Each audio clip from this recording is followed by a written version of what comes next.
Well, here we be. Uh, Glad to see you. The pandemic is going on. Everybody hunkered. Well, finally, a few days back, I was able to get out because our vinyl store, the one I go to here in Sin City, opened up, Record City.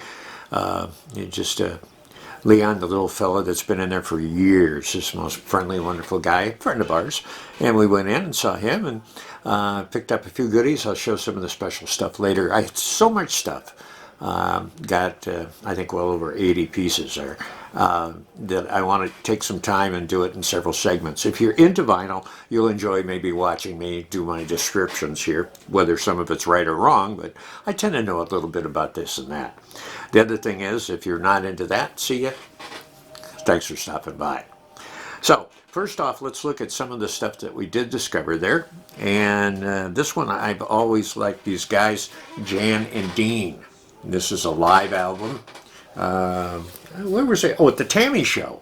You know, if you're a big record connoisseur or music connoisseur, you remember Tammy, the Teenage Show, was recorded at Santa Monica Civic Auditorium back in the early 60s. And boy, did they have acts there. I mean, huge people. And Jan and Dean, of course, some of the local guys who showed up.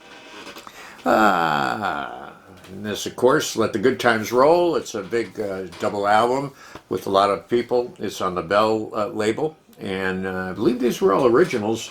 Got Little Richard, Shirelles, Bo Diddley, Fats, Danny and the Juniors, Coasters. I mean, tons of people with some good old rock and roll for you. By the way, each of these, $1. That was it. $1. I like some older stuff too. This is Mercer and Ellington together. This is a real oldie. This guy is for Decca. Can I find a year on here? This would be the early 50s, obviously. It is actually in stereo, so maybe more mid-50s on the Corral label. That was Decca's other label. And by the way, it is mint. I don't think it's hardly ever been played. And that makes it, what, 60, 70 years old? Dang. This is a dynamite guy. Wonderful jazz musician, soft, mellow sounds. George Shearing. And he also did a lot of commercial type albums. This, of course, with the gal he was working with, Dakota Station. This is a series of albums they did on Capitol. This is called In the Night. This one, Rags to Riches. I'm Confessing That I Love You. I Hear Music. It's old, but look, almost mint. Oh, by the way, it was owned by Mrs. Paul Friedman in Brooklyn, New York. Her name's on there. Lord knows how we got that, huh? This was interesting.